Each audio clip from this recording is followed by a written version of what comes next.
Welcome back to Covenant Financial Institute. Today, we are talking about something that many people live with but do not always recognize. A hidden issue, a quiet issue, something that can damage your finances without you even realizing it. And that is ADHD-like struggle, especially when it shows up as disorganization, impulsivity, procrastination, forgetfulness, overwhelm, and difficulty following through. Now, let me be careful and clear. This episode is not here to label everyone. It is not here to diagnose you.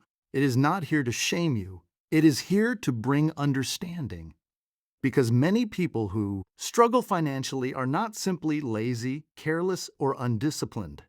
Sometimes they are battling an internal pattern that makes money management much harder than it looks from the outside. They may want to do better. They may know what to do, but the follow-through keeps slipping. The system breaks down. The bills get missed. The budget gets abandoned. The purchases happen in the moment. And then the shame comes later. That is why this episode matters. Because when you do not understand the deeper issue, you keep calling a spiritual or behavioral problem a character problem. And that only makes the pain worse. ADHD can quietly damage finances in ways that people often do not connect. It can show up as impulsive spending, forgetting bills, buying things in the moment and regretting them later, avoiding money tasks because they feel overwhelming, starting budgets and not sticking to them, losing track of subscriptions or due dates, becoming disorganized with paperwork and accounts, and feeling shame every time you try again. On the outside, this can look like bad money habits. But on the inside, it often feels like chaos. And chaos is exhausting. When your mind is constantly racing, scattered or overwhelmed, even simple financial tasks can feel heavy. That is why so many people with these struggles feel like they are always behind, not because they do not care, but because their inner world is working against their outer goals.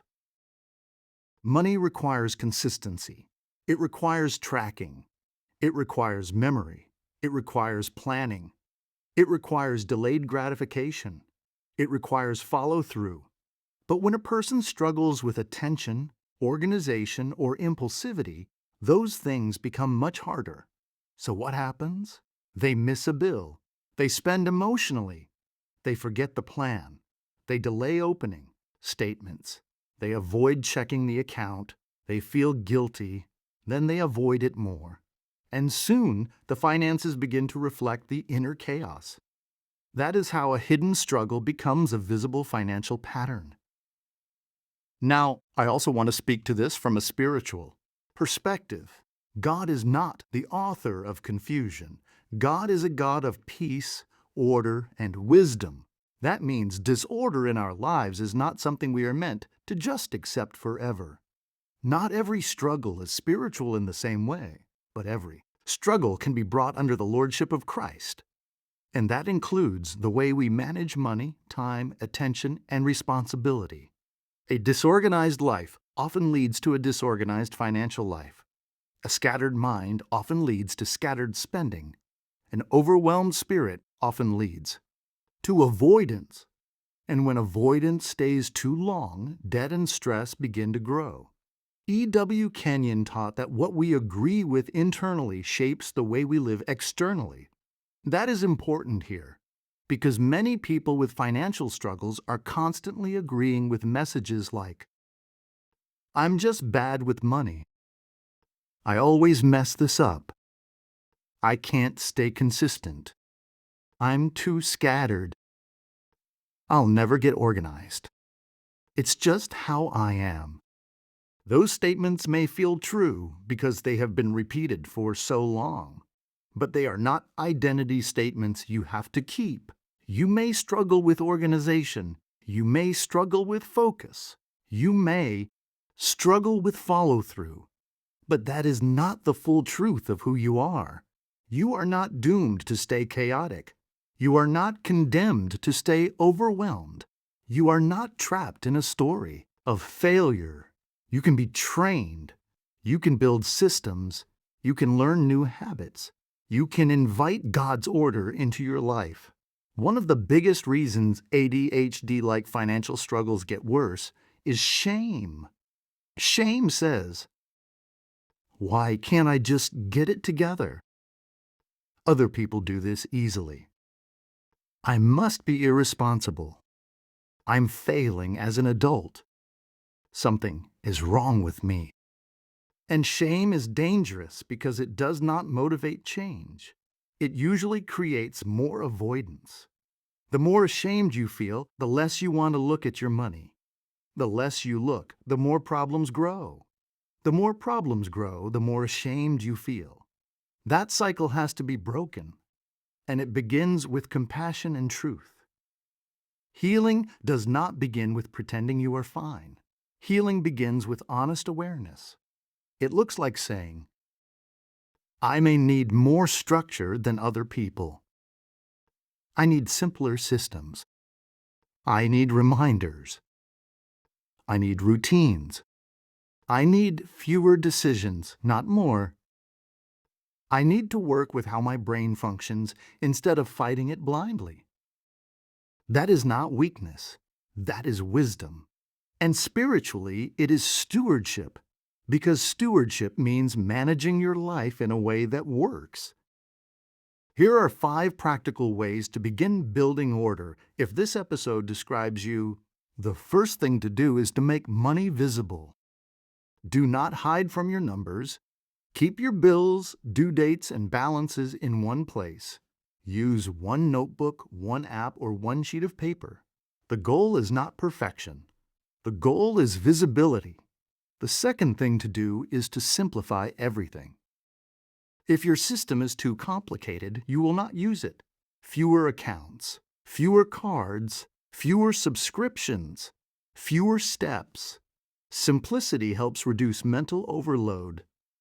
The third thing to do is to use reminders and automation. Set reminders for bill payments. Automate what you can. The less your memory has to carry, the more stable your finances become. The fourth thing to do is to create a weekly money appointment. Choose one day and one time every week to check your finances. Keep it short. Do not make it dramatic. Just check, adjust, and move on. Consistency matters more than intensity. The fifth thing to do is to build a pause before purchase habit. If impulsive spending is part of your struggle, slow the moment down. Before buying, ask, "Do I need this? Can I wait 24 hours? Is this solving a problem or soothing a feeling?" That small pause can save a lot of money. I want you to speak this with me. I am not doomed to chaos. I am not ruled by confusion. I am not ruled by impulsivity.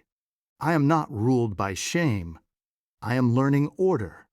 I am learning focus. I am learning wisdom. I am learning stewardship.